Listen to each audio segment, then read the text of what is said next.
docteur Varley Bessala, court séjour privé, absence finalement prolongée, on est au 49e jour, ça a été le record jusque-là qui pourrait être battu, mais en face, on vous répond que tout cela n'est que du bavardage et que c'est des fantasmes. Je vais d'abord peut-être apporter quelques précisions parce que oui. C'est un sujet sur lequel je m'intéresse depuis bon nombre d'années. Hein, sur l'époque Ahidjo, les comportements du président. Vous savez, je vous ai toujours dit que le métier de la politique dans lequel je me suis engouffré, j'ai compris une chose principale, c'est que si nous devons comprendre le régime de 82, il faut d'abord comprendre Paul Biya. Et si vous voulez comprendre Paul Biya, c'est-à-dire l'homme Paul Biya dans ses comportements, dans ses gestes, dans ses discours, dans ses dires, dans ses paroles, il faudra aussi comprendre auparavant son prédécesseur Amadou Ahidjo. Donc je suis dans cette étude depuis des années. Bon, il a été dit, hein, le duc l'a dit, je crois que peut-être il s'est trompé, je dis peut-être il s'est trompé. Ahidjo n'a jamais passé plus de 22 jours à l'extérieur du pays. 22 jours. J'insiste sur cette borne supérieure. 22 jours. La seule fois où il a fait 22 jours à l'extérieur, c'est lorsque Mitterrand arrive au pouvoir, au 10 mai 1981. Alors, il ne sait pas par quel pied danser. Alors, puisque vous savez qu'il avait des problèmes avec Mitterrand, depuis Giscard d'Estaing, depuis même De Gaulle, et depuis l'affaire NS Wandier, depuis 1971. Et il s'en va en France en fin juin 1981 pour rencontrer le président Mitterrand. Et Mitterrand le boude. Alors, il a passé presque 22 jours, 21 jours dans un hôtel, à la place Paris. Jusqu'au jour où Mitterrand a daigné le recevoir. Mitterrand. Oui, dans l'espoir, Mitterrand l'a boudé. Parce qu'il avait reçu tous les présidents, tout, vous pouvez imaginer tout cela. Donc ils étaient passés. Et lui, il était chômé. Et donc il avait le temps, l'entre-gens, avoir des ministres, ainsi de suite. Chirac qui devait, ainsi. Vous comprenez, c'était compliqué. Donc voilà, il a quand même été reçu 22 jours. C'est le maximum d'Ahidjo. Et vous voyez que c'était pour un voyage officiel. J'insiste, un voyage officiel. Donc, c'était une visite de travail. Il a fait 15 jours en 82. Je crois quand il revient pour dire aux Camerounais, c'est bon pour moi, je démissionne, je vous laisse Ahidjo. Parce que c'était un séjour de maladie. Je vous laisse Paul Biya. Je vous laisse Paul Biya, merci. C'est un séjour privé. Il sortait d'un séjour privé en France. 15 jours. Lorsqu'Ahidjo prenait ses congés, c'était un mois. C'était un mois. Effectivement, le duc l'a su, il connaît les lieux d'Ahidjo, c'était la Côte d'Azur. Quand il allait en congé, il divisait son congé en 2 ou en 3. Il faisait souvent escale au Maroc, je ne sais pas qu'est-ce qu'il avait là-bas. Et puis il allait à la Côte d'Azur, maxi 1 semaine, 10 jours. Et puis il revenait soit à Nassarao, soit à Moulvoudaï. Voilà comment il fonctionnait, le président Ahidjo. Il pouvait aller en Gaoundéré puisqu'il avait un grand cheptel là-bas, je crois dans le Tinière. Voilà comment il répartissait son congé. Donc c'est pour vous dire que même lorsqu'il prenait son congé de président de la République, selon les droits d'un agent de l'État qu'il était, il ne dépassait pas 1 semaine, 10 jours en Europe. Il répartissait son congé entre la Côte d'Azur, le pays profond où il allait, puisqu'il a construit un palais dans chaque région du Cameroun. Et même quand il avait ces palais, quand je dis Moulvoudaï, il n'y a pas un palais présidentiel là-bas, c'est un palais du chef du Lamido là-bas. Vous comprenez? Donc je voulais apporter ces précisions pour qu'on se comprenne. Pour dire que les 49 jours de Paul Biya, c'est un record mondial. C'est un record mondial. C'est une aberration. On ne peut pas y aller. Et le président dont nous disent, M. Jean-Jacques Zé, moi je n'ai jamais entendu que Biya a pris un congé. Moi je n'ai jamais entendu. Pourtant Ahidjo, on savait quand il avait pris un congé. Et il le prenait toujours pendant les grandes vacances. C'était pas en plein milieu d'année, ainsi de suite. Il le prenait toujours entre le mois de juillet et le mois de août. On le savait. Même ses collaborateurs, même ceux qui sont encore vivants aujourd'hui. On parlait de mise à communication tout à l'heure. Il a travaillé sur Ahidjo. Il le sait pertinemment. Donc on savait quand le président a pris son congé. Et on savait comment il répartissait son congé. Donc, moi je n'ai jamais suivi sur le renouveau que Biya a pris un congé. Vraiment, je n'ai jamais suivi. C'est un mec qui sort, on vous dit court séjour, le court séjour devient 49, ainsi de suite. Et puis on se retrouve dans ce genre de choses. Donc je voulais d'abord le préciser. Une fois que je l'ai précisé, je voudrais dire ici, pour ce qui s'agit de l'absence du président, voyez le fond de l'absence du président. Parce qu'il ne faut pas que... Moi je ne reviens plus sur ce qu'on avait traité comme sujet, sur l'absence du président. Pourquoi cette absence? On sait désormais que l'absence, celle-ci, comme celle de l'année dernière, ne dépend pas de lui. mais en fait, de l'indigence de sa santé. Même si on ne le sait pas par les voies officielles. Oui, mais on sait désormais que c'est cela. On sait désormais que c'est cela. C'est pour ça aussi que nous sommes là, de dire aux Camerounais, au fond, que ces aînés ne veulent pas leur dire. Donc on sait que c'est pour la santé. Mais là n'est pas le souci. Là n'est pas le souci. Le souci, c'est de savoir, est-ce que c'est maintenant qu'il devait y aller ou avant? Parce que tout ce qui se passe au pays, parce qu'on dit l'absence prolongée du président, vous allez donc savoir que ceux qui savaient que le président, son état était déjà dégradé, avaient proposé au président de partir à l'étranger avant le 20 mai, avant le défilé, la parade du 20 mai. Vous en savez des choses où il avait dû dire non. J'assume d'abord mon devoir, mon obligation de chef d'État le 20 mai et on verra, et on verra. Et nous avons eu cette affaire de faux décret. Et comme je l'ai toujours dit, ceux qui suivent la santé du président la connaissent mieux que lui. Donc il savait que si le président partait avant le 20 mai, certainement qu'il allait mettre tout ce temps. Donc le 20 mai, il allait le passer là-bas. Et donc ceux qui nous ont fait le 9 juin ou le 8 juin avec le faux décret, ils allaient le faire avant le 20 mai. Parce que le président étant dans l'incapacité, on allait le forcer à accepter qu'il y a désormais un vice-président que lui n'a jamais désigné. Mais je crois que l'homme, même s'il est fatigué, il reste quand même encore spirituellement et mystiquement assis. Donc il a vu l'affaire venir. Il a quand même supporté le 20 mai. Parce qu'on sait tout ce qui s'est passé le 20 mai, on n'a pas besoin de revenir, ça se chuchote. Ouais, vas-y. Il a supporté le 20 mai. Et une fois qu'il s'en va, le faux décret est apparu.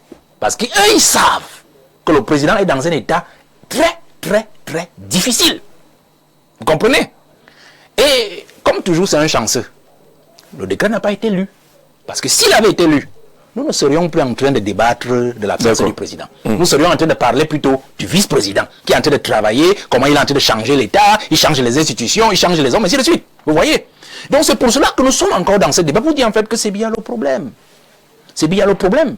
Les absences du président, même si elles ne sont pas légalisées, elles ne sont pas légiférées, le président gagnerait à être honnête.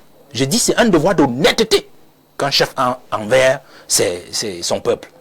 Voyez-vous, le duc a dit tout à l'heure que le président a travaillé, il suit son frère Dumbam, le ministre de la Communication. Il s'appelle comment? Il s'appelle comment? René Manès a dit, il dit le président travaille partout là où il est. Moi j'ai vu les décrets.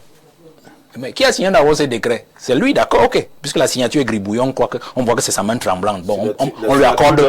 On lui accorde. La signature d'un homme sans âge. Oui, on lui accorde ce bénéfice. C'est ce que Valère est en train de dire. Non, c'est ça que j'ai dit. On lui accorde le bénéfice. On lui accorde ce bénéfice du doute, c'est-à-dire qu'on a vu la signature tremblante. Tout à fait. Vous comprenez?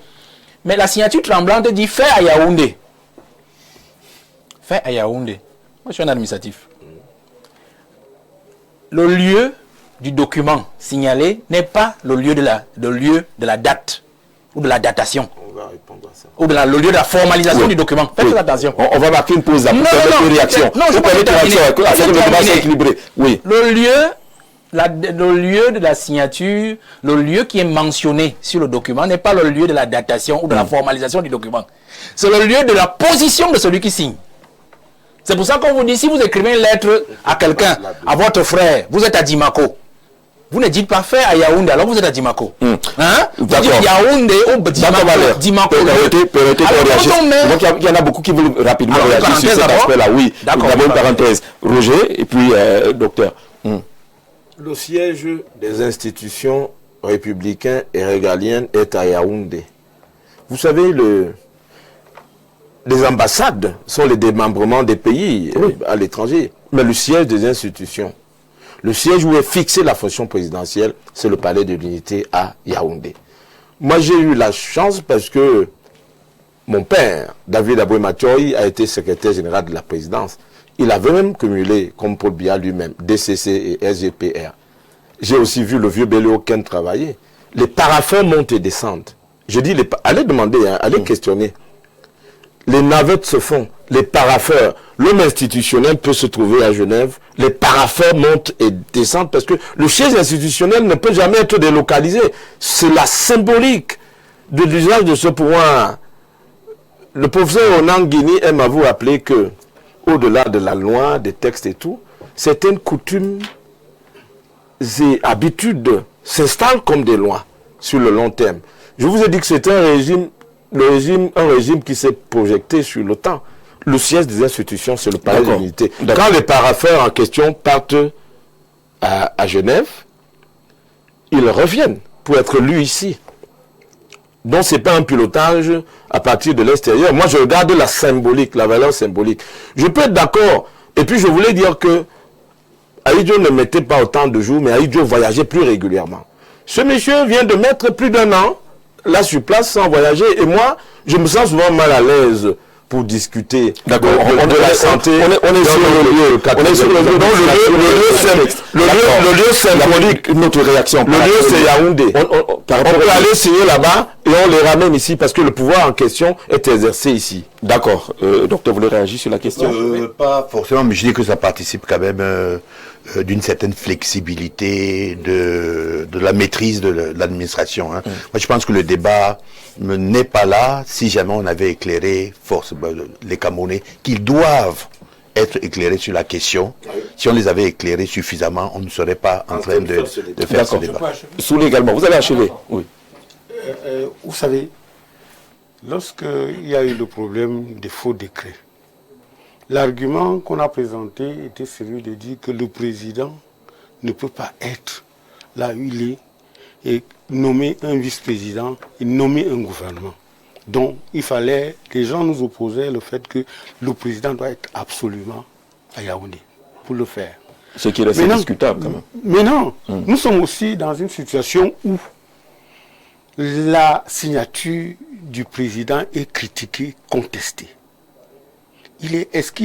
Comment faire savoir aux uns aux autres et comment ne pas être d'accord avec Valère que si cette histoire, tous les textes qui sont signés à Yaoundé, alors que le président est là où il est, où personne ne connaît, ne sont pas des textes que lui-même ne connaît pas. Qui ne reconnaît pas avoir signé quelque chose. Donc le n'a pas manifesté. Il n'a pas dit qu'il ne reconnaît pas. Est-ce qu'il est d'abord au courant? Non, on ne dira pas qu'il n'est pas au courant. Soulé, on ne dira pas qu'il n'est pas au courant quand même. Vraiment, il est là, il traite les dossiers, vous le savez. Professeur, vous voulez réagir là-dessus? On a tout de remettre la parole à Valère, on passe par le professeur. On passe par le professeur, Soulé, on passe par le professeur. C'est pas pourquoi quand il veut monter, vous faites descendre. Non, acceptez de descendre, vous allez monter plus haut après. Je souhaiterais qu'on soit un peu plus prudent quand on parle du président de la République. Parce que il y a des choses dont on parle sans connaître les éléments exacts. N'est-ce pas? On parle de la santé du président, on parle de la façon dont l'administration de la présidence est gérée, alors qu'on n'a pas les informations exactes et relatives. Vous savez, quand on cause avec les gens qui ont toujours été avec le président, ils vous disent que quel que soit l'endroit du monde où le président est, il travaille.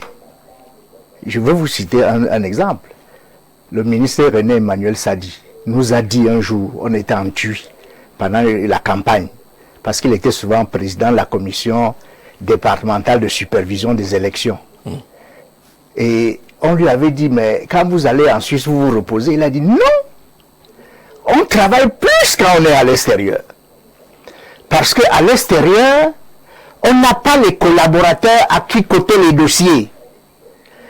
Lorsque le président reçoit une information, il vous cote un dossier, vous êtes dans l'obligation de traiter le dossier vous-même. Parce que vous n'avez pas de conseiller technique, vous n'avez pas de chargé de mission, vous n'avez pas de chargé d'études, vous le faites vous-même. Donc, il nous a dit... C'est un argument indiscutable. Le moment où le président a déjà 45 jours... Non, il n'y a pas... On va arriver sur le problème de fond. Je vous en prie. C'est un problème. Le professeur... Le silence institutionnel favorise la rumeur et la désinformation. Je vous disais donc que le président ne peut pas se déplacer avec toute la présidence. Non. Par conséquent, les hauts responsables qui sont avec lui Ça, c'était avant. sont dans l'obligation de travailler Ça, c'était avant. quand ils sont avec le président. Ça, c'était avant. Et l'autre chose, Ce n'est plus possible ça maintenant. dit que, donc, je vous en prie, Vous comptez ça. on va arriver en réalité, la situation du président Paul Biya est observée par tous les observateurs, tous les journalistes européens. S'il était dans une situation critique, on le saurait. Je suis d'accord. On le saurait. Donc, ce sont des supputés. Ce sont des Vous supputés. voulez dire qu'on doit attendre que les journalistes européens disent quelque chose? Non, mais écoutez, il y a non seulement directement Jean-Jacques Zé, qu'on les a dit. il y a non seulement les journalistes la européens, manipulation aussi. mais il y a les aussi... journalistes européens nous ont décrit des scénarios. Il y a aussi des compatriotes. Si nous on était à Yaoundé quand eux ils Jean-Jacques Zé, je vous en prie. Oui. Il y a aussi des compatriotes qui sont à côté du président au quotidien. Hein? qui ne s'expriment pas par les voies officielles. Il faut être l'ami. Le président n'est pas dans un état critique, c'est ce que tu as te Valeur va chuter. Bien. Moi, si quelqu'un vous dit qu'il n'est pas très gradé dans le RDPC pour affirmer ou confirmer ce que son secrétaire général à la communication du RDPC, Famandongo, a dit tantôt, c'est ce que le professeur a dit, mais lui sait, avec péremption, que le président n'est pas dans un état critique où la contradiction, allez la trouver. Ce que je vous disais, moi j'ai dit je parle en administratif. Yaoundé le, ça veut dire que moi qui ai signé, je suis à Yaoundé. Aussi simple que ça. Ce n'est pas parce que vous avez mis la date à Yaoundé, j'ai signé à Genève, qu'on va mettre Yaoundé le. Voilà ce que moi j'ai simplement dit. D'accord. Maintenant, je crois que quand j'ai balancé cela, suivez toujours le fond de ma pensée. Je crois que ceux qui se sont empressés de reprendre la parole pour faire les parenthèses n'ont pas vu là où ce que je voulais faire. Je voulais seulement leur dire que voilà, ils ont confirmé que le président, en fait, c'est lui le Cameroun. Ils viennent de confirmer que le président, c'est le Cameroun. Ça veut dire que quand lui part à Genève, c'est le Cameroun qui est à Genève. Donc Yaoundé est à Genève, Etoudi est à Genève. Et donc, du coup, tout ce qu'il fait là-bas, eh ben, c'est comme s'il le faisait ici. Donc, il peut même dormir là-bas pendant plus d'un an. Il n'y a pas de problème. C'est ce qu'ils viennent de confirmer, en voulant démontrer que le président travaille partout. Qui a discuté qu'il travaille, puisque nous ne sommes pas avec lui dans la petite chambrette où il se trouve? Nous ne sommes pas venus là-bas, nous on ne discute pas de s'il travaille ou pas. Nous discutons les actes qu'il pose étant là-bas. Je sais que nous avons là-bas un exemple clair. Souvenez-vous, et sous les l'a rappelé sibylinement, M. Sanga Nyamding a été radié du parti par un acte du président alors que le président était à Genève. Souvenez-vous, en 2022. Du président national du RDPC. C'est de ça que je parle. D'accord. C'est de ça que je parle. Et tout le monde sait que cette affaire, le président n'avait jamais signé cette affaire-là. Mais bon, quand on a déjà dit qu'il a fait, s'il dit que lui-même il dit qu'il n'a pas fait, ça posera un problème. Un gros problème. Donc on préfère souvent sacrifier la personne qui a été victime de cette falsification. Alors la réponse donc à cette absence du chef de l'État n'est pas encadrée par la Constitution. La sortie du professeur Jacques Famandongo est claire là-dessus. On observe qu'il n'y a aucun élément de la Constitution qui encadre cela. C'est quand même un manquement à interroger, professeur. Ben, écoutez, les lois et les règlements de la République sont dynamiques comme la société qui les produit. La société qui produit les lois et les règlements de la République est changeante.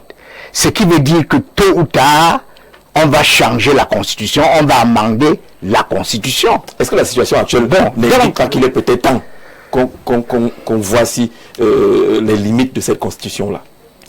Écoutez, on peut toujours travailler sur l'amélioration des textes et des lois de la République. Mais vous en conviendrez avec moi qu'on ne peut pas le faire chaque jour.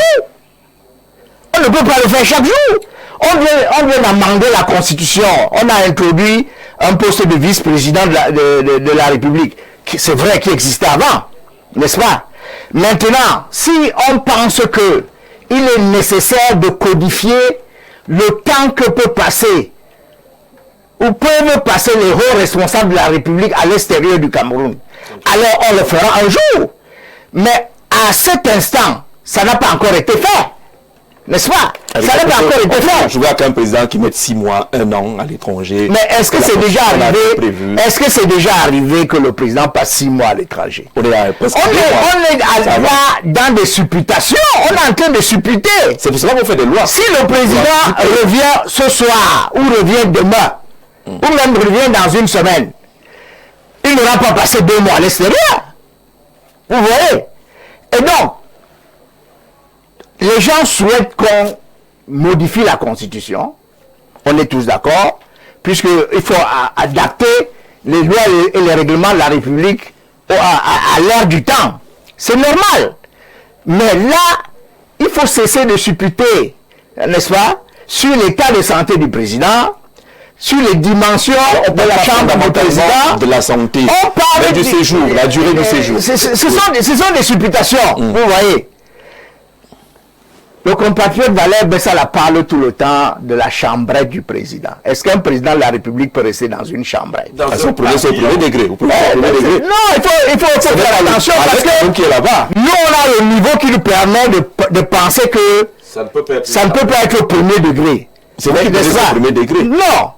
Mais écoutez, il y a des chefs d'État à travers le monde qui ont des résidences en Suisse. On parle bien des résidents, mais l'hôtel c'est différent. D'accord. Alors, non, attendez. Je ne veux pas qu'on s'attende 2 minutes. Ils ont des résidences en Suisse. De droit à interroger. Et parfois, c'est leur suite, c'est-à-dire les membres de leur délégation qui sont à l'hôtel. D'accord. Donc il ne faut pas penser que le président est dans une chambrette. Vous êtes d'accord? Quand il est dans un hôtel, oui. Le président d'un pays ne peut pas être dans une chambrette, il serait dans une suite. Dans une suite. D'accord. Alors, la réponse est que la Constitution n'a rien prévu et donc il faut arrêter d'en parler. Moi, je voudrais regarder autrement. Vous savez, la Constitution est un document fondamental. Ouais. Et il va rester quand même quelque peu générique en donnant certaines précisions, parce que s'il fallait tout écrire dans la Constitution, on aurait 1500 pages tout au moins. Alors, je pense qu'il y a toujours une phrase très flexible à dire que certains aspects qui éclairent certains articles peuvent être déterminés par des lois ou autre chose. Je pense qu'ici, il est question de sacraliser, de continuer de sacraliser la fonction présidentielle, la primauté du texte fondamental qu'est la Constitution, et ensuite de voir ce que l'on peut retenir. Moi, je ne pense pas que quelqu'un ait parlé ici de l'état de santé du président. Mais ça peut être aussi une explication. Vous voyez que nous entrons aussi dans les supputations, parce que l'absence, justement, comme certaines personnes le disaient, d'une communication appropriée, laisse libre cours à toutes les rumeurs possibles. D'autres lui ont amputé un pied, d'autres lui ont dit qu'il est mort, il est ressuscité le lendemain, et on a l'impression qu'on a une valse, n'est-ce pas, de communication, de contre-communication, que c'est lorsqu'on le croit mort que il y a un décret qui sort ou autre chose. Non, moi je dis que ça, c'est pas une manière. Celui qui va vous dire ici que l'opinion n'a pas le droit de s'interroger n'est pas honnête. Le président a été nommé par son électorat. Le président dirige le pays pour son opinion, pour le peuple camerounais. Et je vais même vous dire que la tendance n'est pas forcément, comment on va dire ça, reprobante. C'est-à-dire qu'elle ne va pas forcément, non. La tendance est même peut-être emphatique. C'est-à-dire que les gens veulent le revoir. Oui. Il construit quand même une certaine amitié avec son peuple. Et que c'est un peu cela. Il y a même parmi tous ceux qui sont dans la crainte aujourd'hui, il y a des militants du RDPC qui veulent voir qu'il est là pour peut-être arrêter ces rumeurs qui arrivent. Donc moi je pense que c'est un devoir. Le président ne s'appartient pas. On peut aussi prier pour lui, par exemple ce dimanche. Donc je pense que ne déportons pas le débat forcément vers ce que ce soit en mal que l'on dise que il est ici ou il est là. La réaction justement du professeur Lafam Dongo, c'est que vraiment arrêtez votre affaire là. Ce n'est que du verbiage. Faudrait faire attention aux éléments de langage. Je sais de quoi je vous parle. C'est le fondement de la communication. On étudie les cibles, on étudie les supports de communication et ensuite les éléments de langage. Actuellement, il faut adoucir cette opinion qui est épidermique et lui dire les choses qui me semblent être pertinentes pour le moment. En parcourant différentes constitutions, on s'est rendu compte justement qu'il n'y a pas une limite fondamentale d'un État comme dans l'autre, mais on a vu qu'il y a des mécanismes qui permettent qu'à un certain nombre de jours, le président de la République absent puisse informer le Parlement. Dans notre constitution, il n'y a même pas ce genre d'encadrement. Non, c'est-à-dire que nous avons ouvert un débat qui ne se pose pas. C'est-à-dire que, hormis le fait que l'opinion publique mérite d'être nourrie, c'est-à-dire que les citoyens ont le droit de se questionner sur l'état de santé de leurs dirigeants, mais sur le plan de la Constitution, il n'y a pas une limitation des jours du président de la République à l'étranger. Mais quand on parle de vacances du pouvoir, c'est bien réglé. La question est réglée. Si le président faisait l'objet d'un empêchement définitif, qu'est-ce qui se passerait? Dans le cas présent, il y a des mécanismes de constatation. Et il y a le président du Sénat qui prendrait un certain nombre de responsabilités pendant un certain temps. Mais dans le cadre de la modification qu'on vient d'introduire, en attendant que le vice-président soit là, on a dit que le vice-président ferait ci, ferait ça pendant un certain nombre de temps et assurerait la continuité en attendant qu'on organise les prochaines élections. Mais je vous dis, par exemple, nous observons beaucoup, et moi je peux vous dire que même à Genève, j'ai la possibilité d'avoir une ou deux ou trois informations. Là c'est toi, hein? C'est Roger qui a la possibilité d'avoir ces informations. Voilà, un groupe suisse. Mais le citoyen, celui qui a élu le président, il fait et notre rôle est aussi parfois de rassurer le citoyen. Jean-Jacques Zé. Un groupe, moi je viens vous dire aujourd'hui, comme quelqu'un a dit sur ce plateau, que le président a reçu 21 parapheurs hier soir. J'ai quelle crédibilité? Voilà, c'est ça. Je représente qui? Maintenant, je veux vous dire que des Suisses qui ont commencé leur négociation à Genève sont arrivés au Premier ministère dans la semaine pour discuter avec le Premier ministre parce qu'ils vont construire le port de Limbe. Ils sont venus de Genève. Et des fois, Genève est un haut lieu de toutes sortes de tractations. Les plus grands trafiquants d'armes, les propriétaires des fonds spéculatifs, les hommes d'affaires, les Pierre Castel, tout le monde est à Genève. Et il m'avait dit un jour, ces gens-là, que votre président est l'un des plus gros clients de l'hôtel Intercontinental parce que quand il arrive là, à partir de minuit, des hommes d'affaires, des gens viennent de partout pour le rencontrer et pour négocier. Et ces gens-là... Et l'hôtel fait des recettes. L'hôtel fait des recettes. Parce qu'il a dit tout à l'heure, le président, tout le monde, pour ceux qui savent, il a une résidence au bord du lac Le Mans, où ses enfants se trouvent régulièrement. Mais il a ses appartements depuis très longtemps à l'hôtel Intercontinental. On ne va pas revenir là-dessus. Donc, des fois, on doit considérer que c'est le palais bis de l'unité qui est à l'Intercontinental. On peut considérer que même si c'est un séjour privé, le président est en train de travailler. La preuve en est qu'il aurait rencontré des Suisses. Je vous dis que les Suisses sont arrivés là et on est en train de lancer la construction du port de Limbe. Rencontre des Suisses.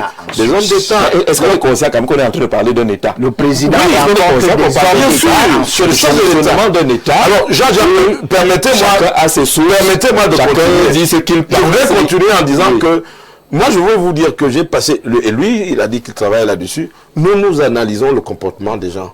Par exemple, ce dont on parlait tout à l'heure, Ahidjo avait mis en place la constitution de 72 parce qu'il savait qu'il était en train de faire un certain nombre de manœuvres. Et vous ne pouvez pas me dire que la modification constitutionnelle qui vient de consacrer le vice-président n'est pas une manœuvre, pas un homme d'État, parce que nous avons affaire à un pouvoir qui a duré. Hollande a appelé ça le gouvernement perpétuel. Un pouvoir qui a duré et qui est vieillissant a une façon de se comporter. Dans tous les pays du monde, vous pouvez analyser en Algérie, en Tunisie, aux Zaïre de Mobutu, partout. Ça fonctionne comme ça. Le défi qui est le nôtre en ce moment, c'est le défi de la continuité. Ahidjo a géré le défi de la continuité avec Biya comme pièce maîtresse. Et actuellement, on est en train de gérer ça. Mais maintenant, Soulé a dit tout à l'heure que le chat parti. Mais oui, Soulé a raison. Soulé, lui, voit dans l'entourage institutionnel des pieds nickelés. C'est-à-dire des gens qui ne le rassurent pas sur la continuité. Et maintenant, c'est sûr, vous ne voyez pas cela. Moi, je vois, j'ai pas une lunette de Soulé. On a deux paires de lunettes différentes. Donc, vous êtes rassurés. Alors, donc, voici ce qui se passe. Vous savez, en 2026, l'information va plus vite. Et je vous dis, comme le dit le colonel Badek, les citoyens veulent être rassurés parce que les citoyens ont peur des pieds nickelés que sous les voies là. Sous les a dit que ces gens-là volent beaucoup. C'est celui qui les voit voler. Moi, je ne les ai pas encore vus voler.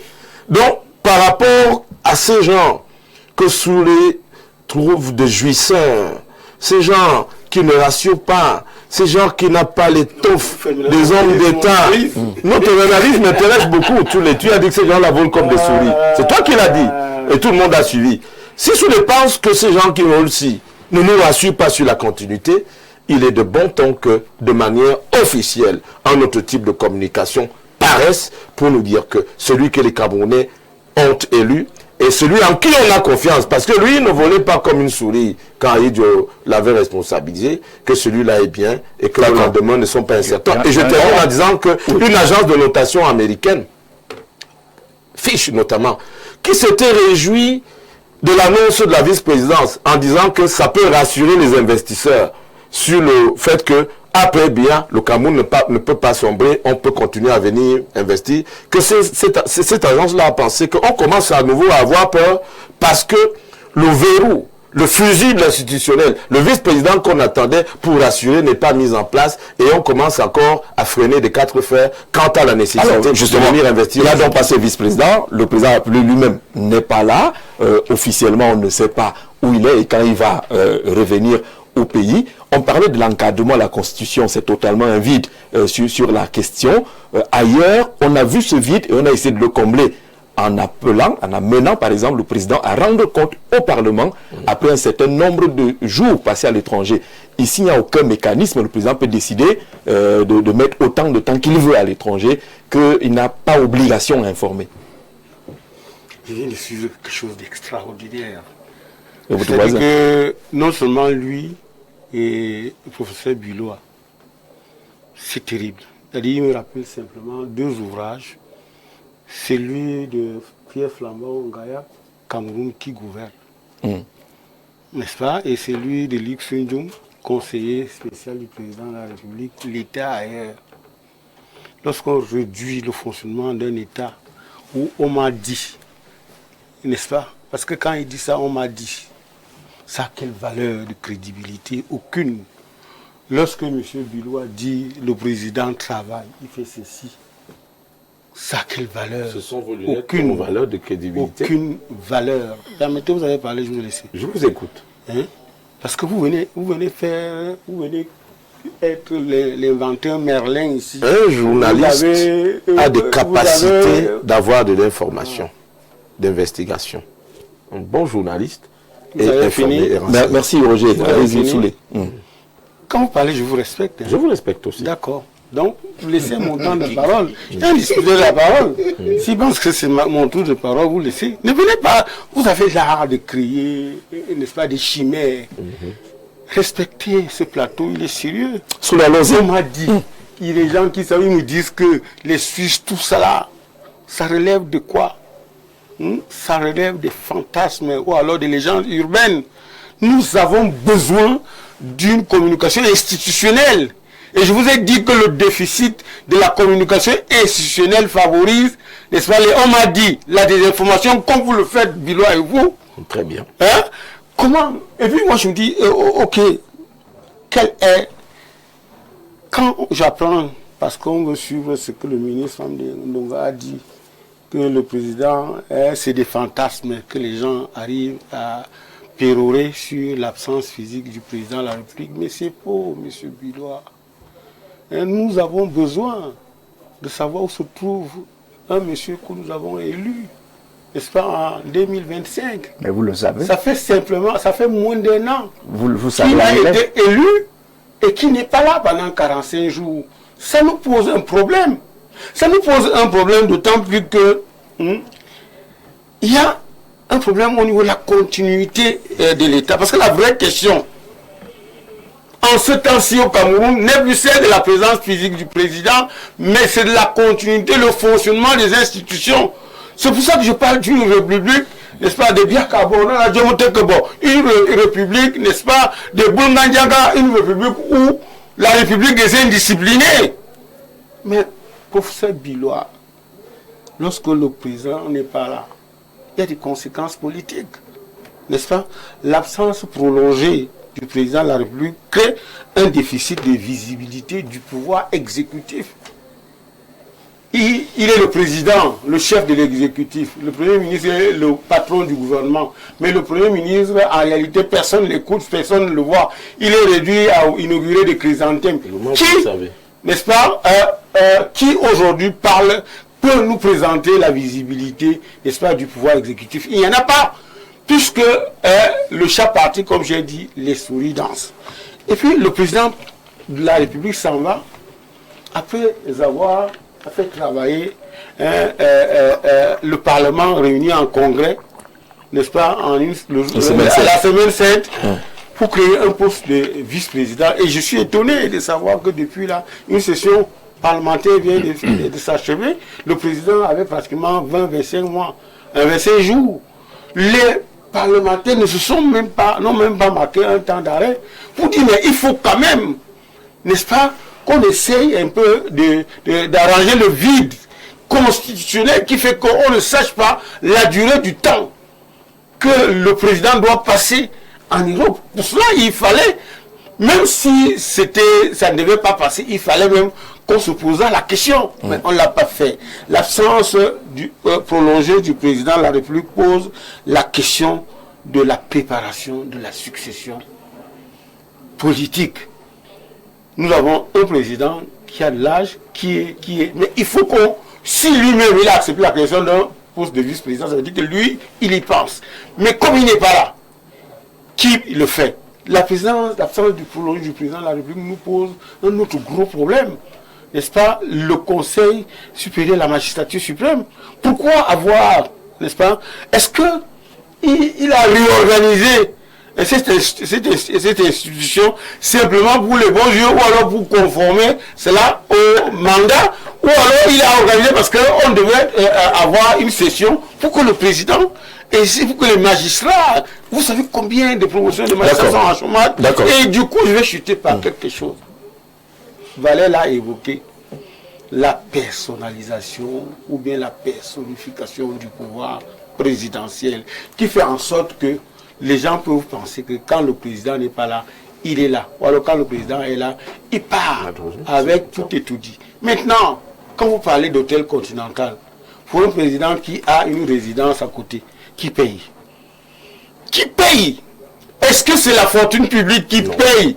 Ou alors c'est le président qui paye de son propre salaire? Parce que, quoi qu'on dise, ceux qui assurent le contrôle budgétaire des dépenses frivoles comme celle-là doivent être capables de nous dire qui paye. Alors que nous avons... D'accord. Nous avons...